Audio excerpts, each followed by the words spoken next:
Eu gostaria que vocês abrissem no livro de Tito, carta de Paulo escrita a Tito. Está depois de Timóteo e antes de Hebreus, para você poder se orientar aí. É uma carta muito curtinha, então são 3, 4 páginas apenas. Então você observa aí, passou Timóteo, já começa Tito.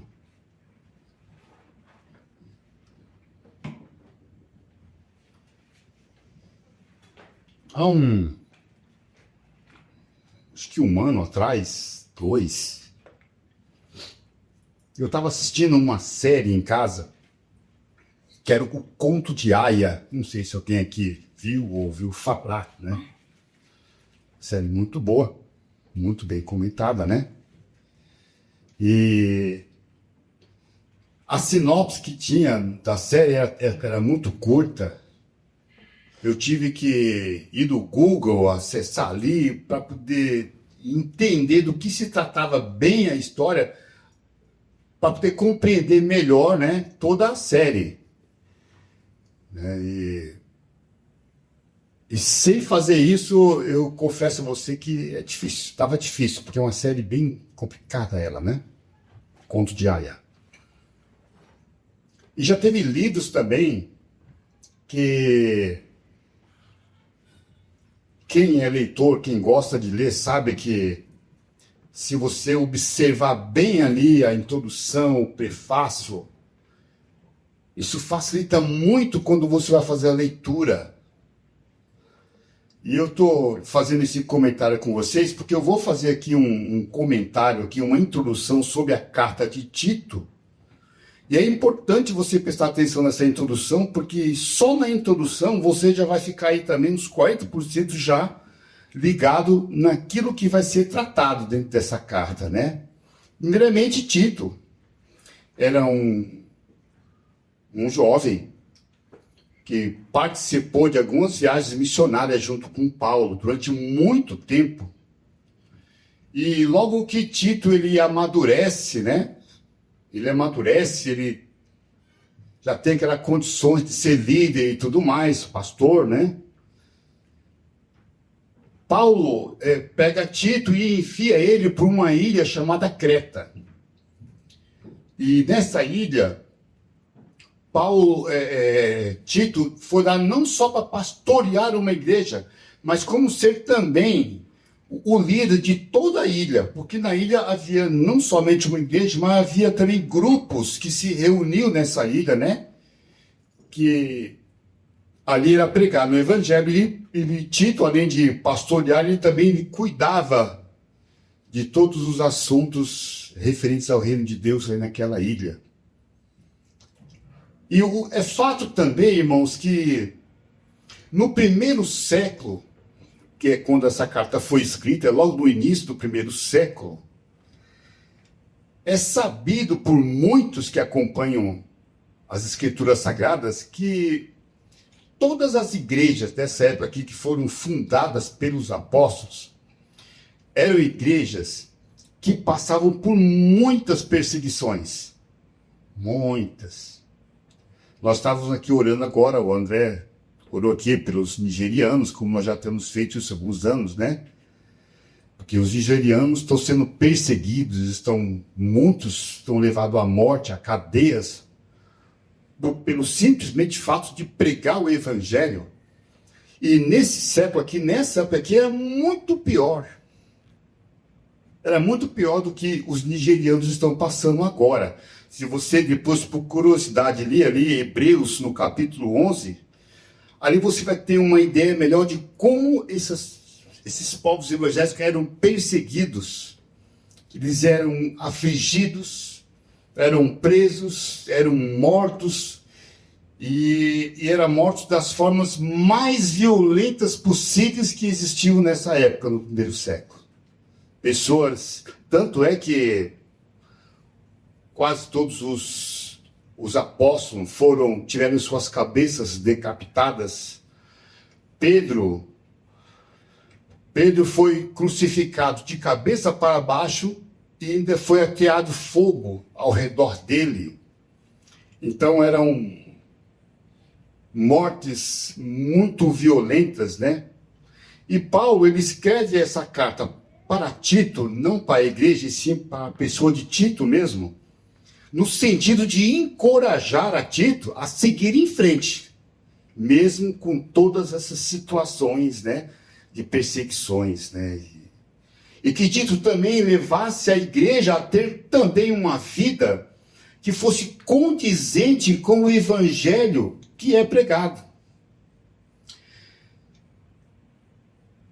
E Tito, ele começa, Paulo aqui, ele começa com um foco de levar a igreja de Creta, né, para que os povos possam ser coerentes no que cremos, no que falamos e no que vivemos. Esse era o foco aqui da carta. Ou seja, não ficar somente na aparência, e sim viver, ter uma vida em Cristo. Irmão, se você ler atentamente ali os 4 evangelhos, por exemplo, ali, você vai perceber assim, de uma forma muito nítida, que o que mais incomodava Jesus durante o ministério de 3 anos que ele teve era a hipocrisia dos religiosos. Isso incomodava Jesus. Muito, muito. A hipocrisia. Jesus, lá em Mateus, no capítulo 23, eu quero até ler esse versículo com vocês aqui, em Mateus capítulo 23 até o 31, Jesus chamava esses religiosos de sepulcros caiados. E aí ele diz assim, lá em Mateus, Jesus diz assim, olha, ai de vós, escribas e fariseus, hipócritas, porque sois semelhantes aos sepulcros caiados, que por fora se mostram belos, mas interiormente estão cheios de ossos de mortos e de toda a imundícia. Assim também vós exteriormente pareceis justos aos homens, mas por dentro estáis cheios de hipocrisia e de iniquidade. Ai de vós, escribas e fariseus hipócritas, porque edificais os sepulcros dos profetas, adornais os túmulos dos justos, e dizeis, se tivéssemos vivido nos dias de nossos pais, não teríamos sido seus cúmplices no sangue dos profetas. Assim, contra vós mesmos, testificais que sois filhos dos que mataram os profetas. Ou seja, assim vocês hipócritas e fariseus que vivem de aparência, sois como filhos do diabo. É isso que Jesus está falando aqui em Mateus, nesses versículos. Jesus, ele repudiava essa vida de hipocrisia, de pessoas religiosos que viviam somente de aparência. Era somente uma aparência. E é dentro dessa linha que eu quero ler com vocês então, né? E estudarmos então aqui o livro de Tito.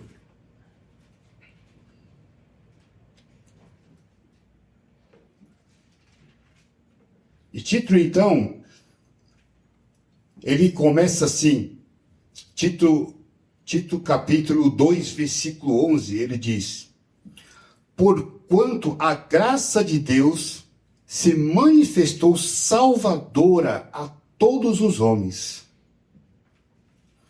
educando-nos para que, renegadas a impiedade e as paixões mundanas, vivamos no presente século sensata, justa e piedosamente, aguardando a bendita esperança e a manifestação da glória do nosso grande Deus e Salvador Jesus, o qual a si mesmo se deu por nós, a fim de remir-nos de toda iniquidade e purificar para si mesmo um povo exclusivamente seu, zeloso de boas obras.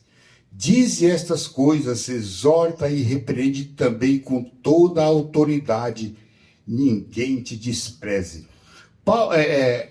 Paulo está levando a Tito aqui essa perícope, e a primeira coisa que Paulo ele destaca nessa mensagem aqui é em relação à santificação. Por isso que ele diz aqui no versículo 12, educando-nos para que, renegadas a impiedade e as paixões mudamos, vivamos no presente século sensata, justa e uma vida piedosamente. Santificação. A santificação, irmãos, é um processo pelo qual Deus nos separa para si mesmo e nos transforma dia após dia para vivermos de acordo com a sua vontade. Esse é o propósito da santificação. E veja bem aqui, é bem nesse ponto que isso tem gerado muito conflito interno com os crentes. Os crentes têm muito conflito com isso, porque a igreja moderna, as igrejas modernas, principalmente as pentecostais e neopentecostais, eles trazem uma perspectiva no sentido de que viver em santidade com um propósito antibíblico. Vocês querem ver um exemplo? Quantos de vocês não já ouviram? Tipo, olha, fulano está passando por problema, ele está tendo muito conflito na casa dele, nem sequer está vindo na igreja. Olha, isso com certeza é pecado não confessado. Não, se ele está passando por tudo isso aí, a gente já julga logo, não, isso aí é pecado. É por causa do pecado.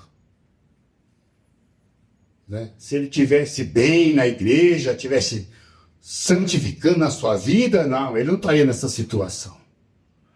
Isso é que a igreja moderna prega, e prega até hoje. Ou quem de vocês não já ouviu, ou não já teve esse sentimento de, puxa vida, fulano está passando por uma dificuldade financeira, as coisas não vão, parece que dá tudo errado. Eu faço serviço, o cara não me paga, as contas, parece que o dinheiro não dá, não rende.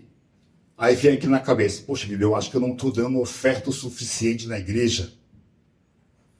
Eu preciso ofertar mais, eu preciso dizimar mais. É por isso que as coisas estão dando errado financeiro para mim.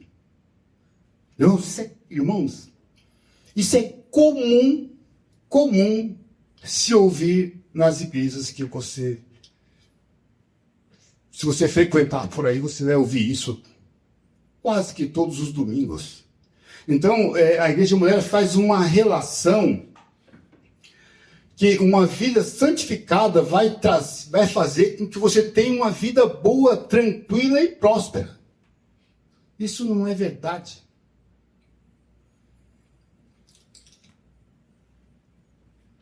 Irmãos, viver em santificação não vai fazer de você uma pessoa próspera e nem bem-sucedida.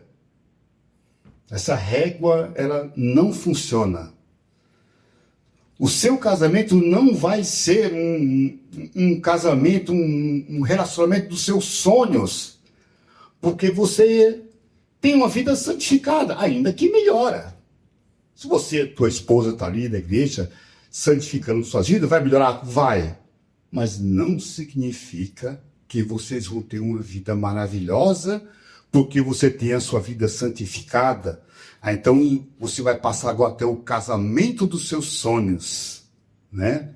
Isso você ouve bastante também nas igrejas por aí. seus filhos não vão estar protegidos. Presta atenção. Não vão estar protegidos numa bolha inatingível, porque você tem uma vida santificada na igreja. Não é isso. Isso não dá certo, nunca deu certo. Você não está livre das doenças, das enfermidades. Sua casa, ela pode vir a ser arrombada e assaltada independentemente do nível da sua santidade. Porque não é sobre isso. Não é sobre isso que as Escrituras estão falando. Não é sobre isso que Paulo está falando. Ainda que seja tudo isso que é ensinado nas igrejas, porém isso é antibíblico. O propósito da santificação não é trazer benefícios, e sim fazer a vontade de Deus. Esse é o propósito da santificação.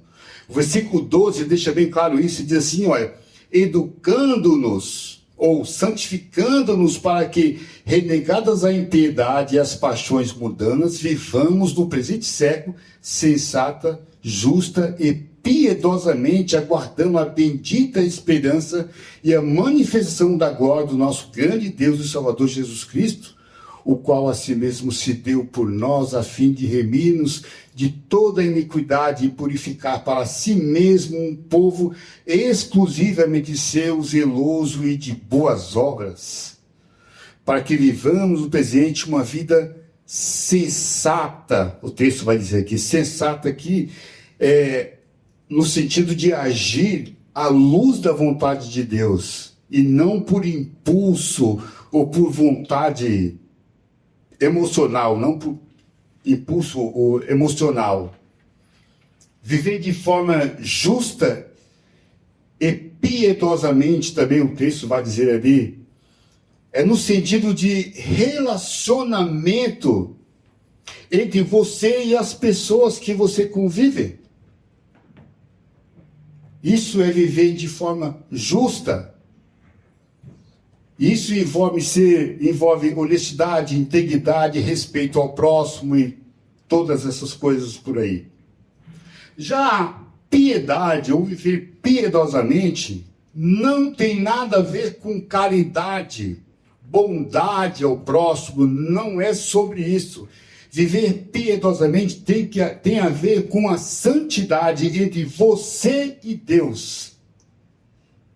Viver piedosamente é entre você e Deus. Paulo, aqui ele está falando que a igreja tem que refletir o caráter de Cristo, demonstrar fé por meio das suas atitudes.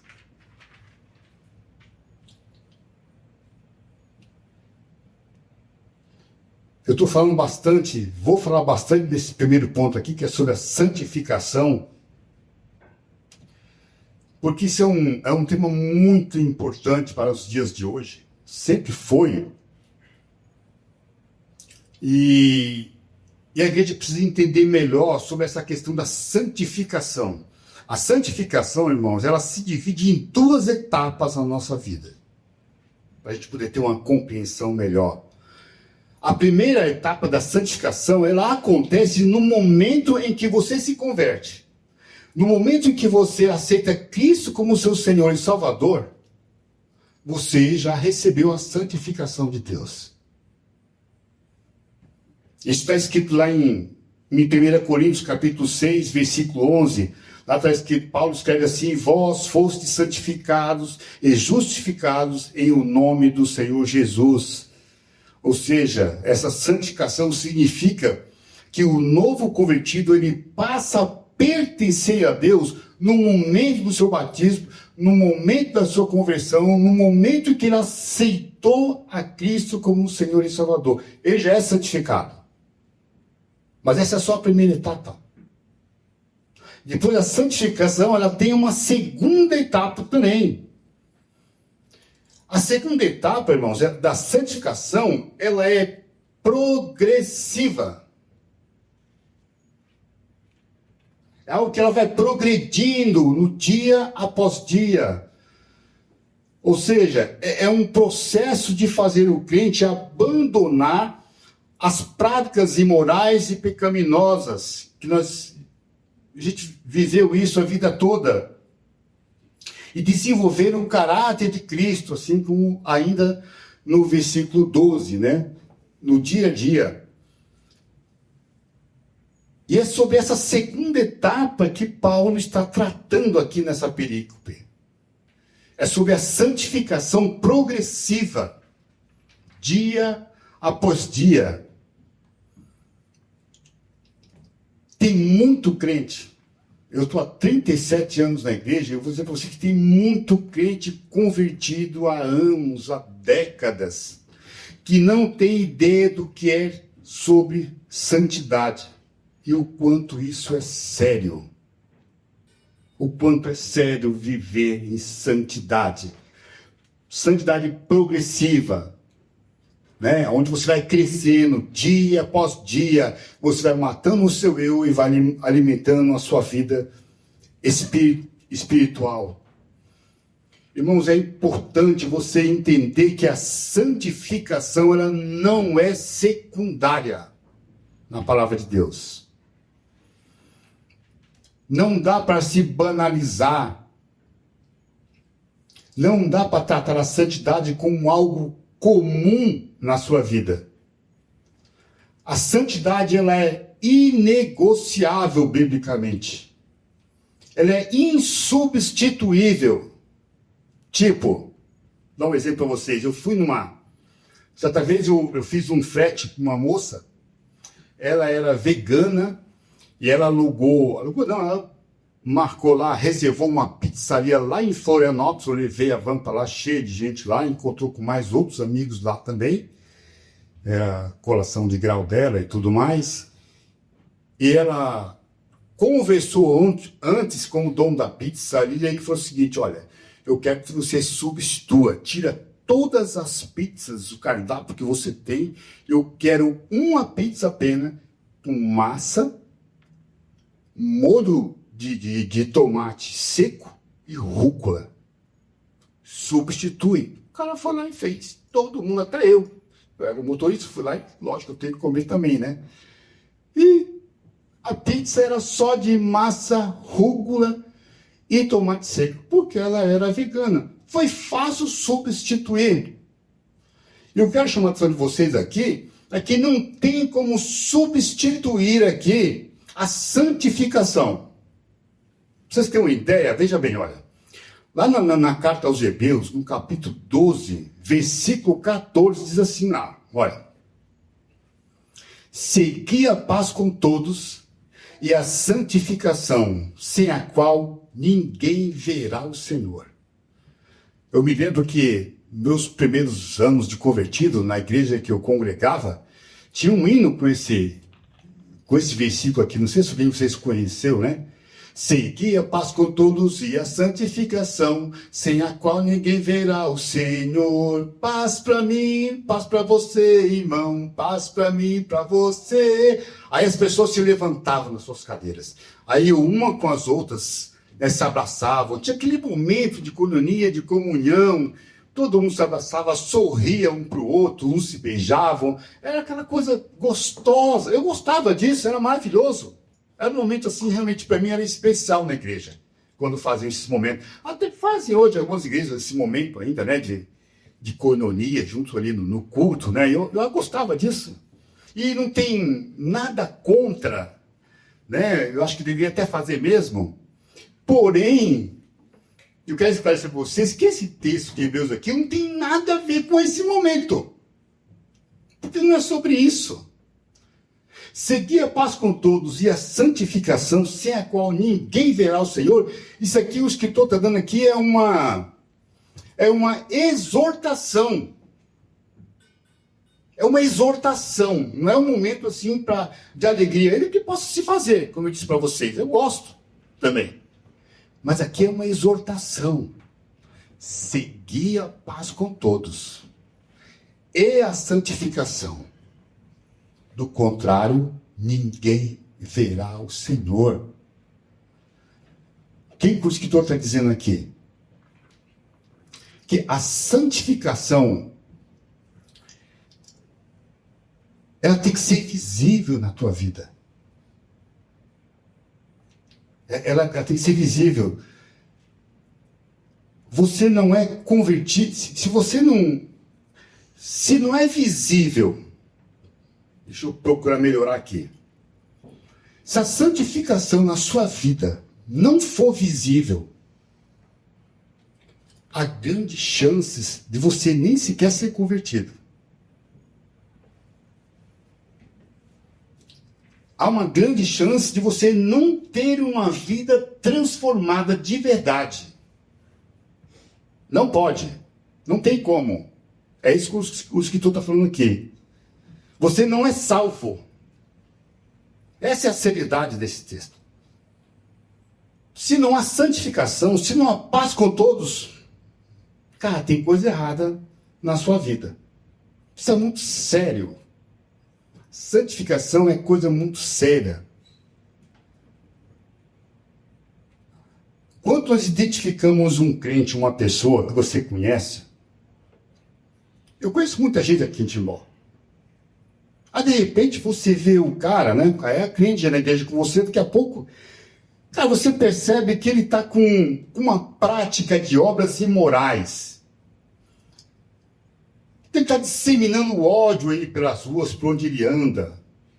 Ele está violento, ele está tendo um comportamento que não condiz com a vida de crente. Vamos falar sério, ele de cara a gente já julga logo. Né? Não é possível. Eu mesmo fiz muito isso. Não é possível que esse cara seja crente. Eu não acredito que esse cara um dia foi salvo, porque ele não tem uma vida santificada. Não condiz a vida dele, o andar dele não condiz. Tudo que eu vi desse cara no passado, acho que era só aparência, não pode ser. E se você já fez isso também, eu quero dizer para você que o seu julgamento está certo, ele não está errado. Porque o texto está deixando muito claro que não tem como. Seguir a paz com todos é a santificação, sem a qual não tem como. Se a primeira etapa da santificação é salvo por toda a vida, você não passou pela primeira. Se você não tem a segunda, você não teve a primeira. É isso que o escritor está dizendo aqui. Por isso que é muito importante você ter esse entendimento do que é a santificação, do que é viver, do que é ter uma vida santificada.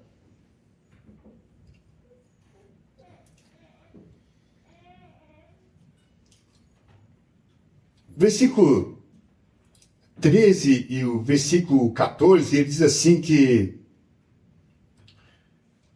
ele vai dizer que aguardando a bendita esperança e a manifestação da glória do nosso grande Deus e Salvador Jesus Cristo, o qual a si mesmo se deu por nós a fim de remir-nos de toda iniquidade e purificar para si mesmo um povo exclusivamente seu, zeloso e de boas obras.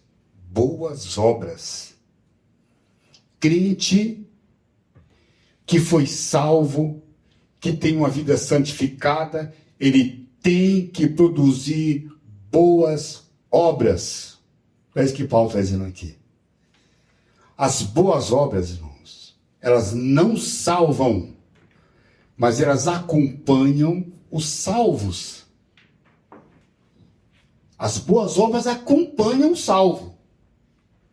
Não salva, mas ela acompanha. Se não existe boas obras na vida do salvo, então, como é que você é visto? Como é que as pessoas olham para as nossas obras e nos definem? Como é que é definido isso? Aqui na igreja, nós somos uma bênção uns para com os outros. Todo mundo se ama, todo mundo se alegra, todo mundo se reúne, né? Todo mundo se cumprimenta, todo mundo ora junto, participa ativamente. E fora dessas quatro paredes, quem eu sou fora das quatro paredes? quem você é fora das quatro paredes daqui de dentro aqui. Se você não vive um processo de santificação, há muitas chances de você ser apenas um apreciador das Escrituras, um bom ouvinte quando você vem na igreja. Não passa disso. Vir à igreja, assistir os cultos, viver somente de uma aparência não faz de você um homem salvo. Jesus repudiava as pessoas do primeiro século que viviam de aparência. Temos que ter mudança dia após dia através da santificação em nossas vidas. Sem isso, não veremos o Senhor. Amém? Quero dar continuidade aqui ainda no texto, capítulo 3, continuando,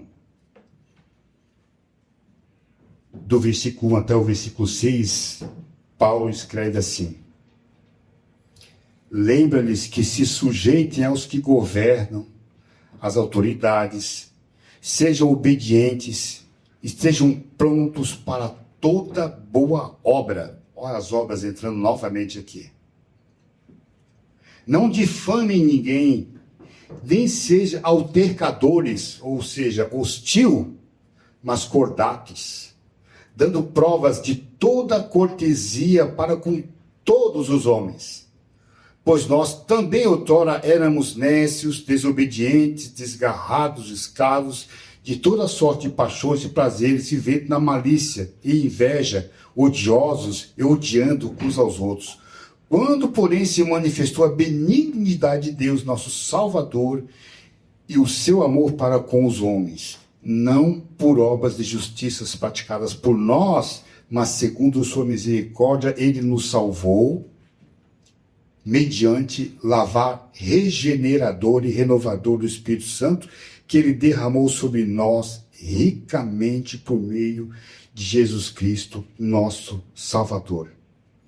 Mas em segundo ponto aqui, eu quero confessar para vocês que eu tive dificuldade de entender isso aqui. Porque quando eu estava estudando esse texto aqui, né, quando ele diz aqui, logo no primeiro versículo, lembra-lhes de que se sujeitem aos que governam, às autoridades, eu fiz assim, eu voltei atrás, quando eu morava aqui em São Paulo, eu morava na periferia, e na periferia a coisa funciona assim: quando chegava um carro de polícia, porque na periferia é normal, toda semana, todo mês, toda semana, ter batida de policial, revistava a gente, fazia todo um barulho, e a gente tinha medo da polícia. Medo. Eu me lembro que teve uma vez que eu estava num bar, eu e um dos meus irmãos estavam também junto comigo lá, a polícia bateu lá, né? Todo mundo mão pro alto, isso era de noite, a gente era menor ainda, nem podia estar ali jogando bilhar, né? E o meu irmão se mijou todo nas calças. Só com a abordagem da polícia. E não teve jeito não, mijado tudo, os caras pegaram e jogaram a gente dentro do camburão, aquelas veraneios, não sei quem lembra disso, né? Só o ronco dela já assustava da veraneio, né? Porque era uma V6. V6 não, era 6 cilindros contínuo. Aquilo fazia um barulho gostoso para quem gosta de carro, porém assustador, porque ele sabia que era a polícia que estava chegando. Todo mundo já tinha medo. Outra vez, meu irmão, esse mesmo irmão, estava na porta da faculdade, esperando minha irmã, porque a faculdade terminava às 11 horas da noite. O policial foi lá, abordou ele. Antes de perguntar qualquer coisa, ele deu uma coronhada na cabeça do meu irmão, que sangrou.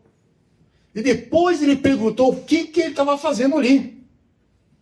A violência, a truculência policial de São Paulo, eu não sei como é hoje, estou falando, são fatos de 20 anos atrás, 30 anos atrás. A truculência é muito grande. Aí quando eu li esse texto, eu fiquei pensando, como assim? Na minha cabeça, eu tenho certeza que não era diferente no primeiro século. Como é que os romanos abordavam os cristãos? Os caras eram perversos. Aí então eu fazendo toda essa visão, eu falei, não, Paulo deve estar falando aqui sobre você ser aqui, se sujeitar aqui às autoridades da igreja eclesiástica. Se sujeitar ao seu pastor, se sujeitar à liderança da igreja e tudo mais. Mas isso me deixou encucado.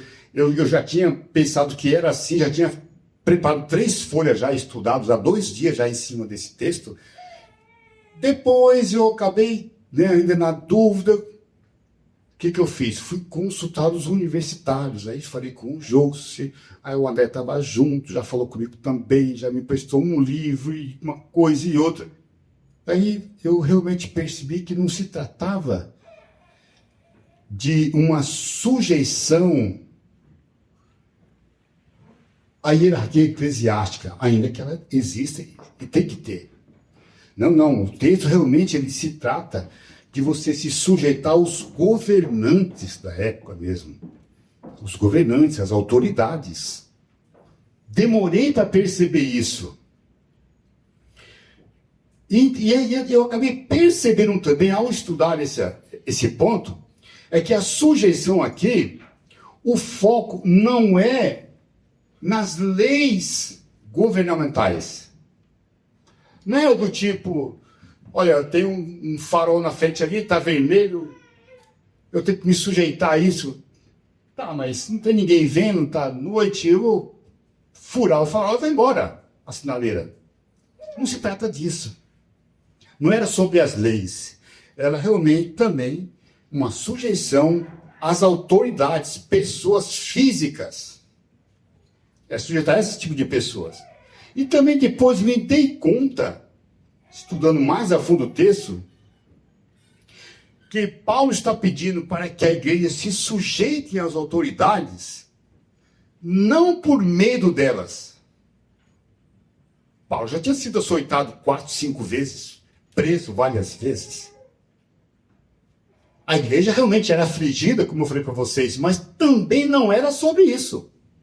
Paulo não estava preocupado aqui que da igreja não se sujeitar às autoridades e com isso sofrerem, mais perseguição ainda e que elas viessem a ser, de alguma forma, banidas daquele lugar, ou algo do tipo. Também não era isso que Paulo estava falando. Paulo, ele não está defendendo aqui, irmãos, veja bem, uma postura de sujeição para evitar o seu sofrimento, ou o sofrimento da igreja. Até porque, irmãos, se você sai por aí peitando os governantes, você está lascado. Você vai se dar mal, e nós temos acontecimentos agora fresquinhos, como aconteceu no dia 8 de janeiro, pessoas que foram lá peitar os 3 poderes hoje estão pagando na cadeia. Não tem como. Se você não se sujeitar às leis, não se sujeitar a um policial, por exemplo, é a palavra dele que vai valer, não é a sua não. Se ele quiser, ele vai colocar você na cadeia e você não vai ter. Você não tem por onde correr. Mas não era sobre isso. Ainda que isso seja óbvio, Você vai pagar um preço caro se você realmente for peitar esses governantes. Mas também não era sobre isso que Paulo estava falando. Paulo aqui ele está recomendando a Tito de levar ao conhecimento da igreja, do povo de Creta, que ele se sujeite aos que governam, independentemente se estão com razão ou não. Primeiro ponto. Para quê? Para que eles possam deixar um bom testemunho. É isso que está em jogo aqui. É com isso que Paulo está preocupado. Independente das coisas, independente se você está certo ou se você está errada, perante as autoridades, se sujeitem de forma que você possa dar um bom testemunho. Quanto o nosso testemunho é importante. Para que eles possam deixar um bom testemunho. E mais, Paulo diz aqui que é para todos os homens. Versículo 6. Ele diz assim, né? 4, 5, 6, no finalzinho, ele diz assim, que eles derramou sobre nós ricamente por meio de Jesus Cristo, nosso Salvador, a fim de justificar-nos por graça. Não, desculpa, eu pulei aqui. Mas o ponto aqui é que a gente venha a dar um bom testemunho, e para todos os homens, não somente para as autoridades. Ou seja, que nós temos que exalar o perfume de Cristo em todos, seja crente, seja mundano, seja preto, branco, índio, vermelho, seja seu adversário político, seja aquele profissional que trabalha junto com você, seja aquele seu colega do mercado, seu colega de escola, do trabalho, seu vizinho, ou seja, todos temos que dar um bom testemunho, assim como Cristo foi. É sobre isso que Paulo está falando aqui. Se submeter, se sujeitar aos governantes e a todos, de forma que eu e você possamos dar um bom testemunho. Amém? Amém. Eu estou quase encerrando. O versículo 6, 7 e 8, ele vai dizer assim: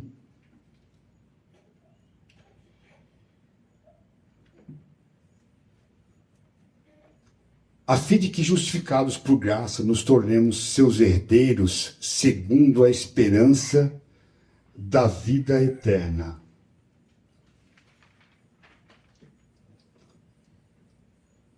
Fiel é a palavra, e quero que, no tocante a estas coisas, faças afirmação confiadamente, para que os que têm crido em Deus sejam solícitos na prática de boas obras. De novo, boas obras. Estas coisas são excelentes e proveitosas para os homens, a fim de que, justificados por graça, nos tornemos seus herdeiros. Quando se fala de herdeiros, é porque existe uma herança. E existe também a herança no sentido familiar. Existe também a herança no sentido espiritual. A herança no sentido familiar, inclusive eu estava estudando sobre isso, ela está entre os temas que mais geram discórdia entre as famílias, entre os parentes. Brigas, avareza, divisões. Ou seja, acontece de tudo quando se trata de herança, principalmente quando há discórdia entre a família. E além disso tudo, isso demora anos, às vezes, para sair. Quem trabalha aqui direito, como o Breno, o André e outros aí, tem um bom conhecimento sobre isso. Tratar de divisão de herança é coisa muito complicada. Mas aqui Paulo está falando aqui realmente de ser herdeiro do Senhor, né? E de qual herança é essa que Paulo está falando? Porque se somos herdeiros, nós temos essa herança, né? E a herança que Paulo está falando aqui é a herança da vida eterna. E essa herança da vida eterna começa agora. É tomar posse agora dessa vida eterna. Ou seja, Paulo está ensinando que eu e que você temos que viver hoje e andar segundo as Escrituras. Hoje e agora. Não é algo para o futuro, é verbo presente. O versículo 8 diz: fiel é a palavra, e quero que, no tocante a essas coisas, faça afirmações confiadamente, para que os que têm crido em Deus sejam solícitos na prática de boas obras. Essas coisas são excelentes e proveitosas para o homem. Ou seja, Paulo está ensinando que eu e você temos que viver agora. Os que têm crido em Deus sejam solícitos na prática de boas obras. Ou seja, viver o evangelho da salvação desde agora, irmãos. Esse é o último ponto da mensagem. Temos que viver o evangelho hoje porque esse evangelho que tem que ser vivido hoje é o evangelho que vai ser vivido eternamente. Esse é o evangelho que vai continuar. Esse é o modelo de Cristo que vai perpetuar sobre as nossas vidas. Na herança humana, em relação à herança em Cristo, a herança humana ela gera disputas. A em Cristo produz reconciliação. A herança humana é baseada em bens materiais e a de Cristo é baseada na graça. A dos homens é temporária, a de Deus, a de Cristo, ela é eterna. A herança humana ela divide famílias e a herança de Cristo ela forma uma família espiritual. E se somos famílias, somos também herdeiros de Deus e co-herdeiros com Cristo. Amém? Viver em santificação, dar um bom testemunho para todos e tomar posse da herança da salvação como herdeiros do reino. Amém?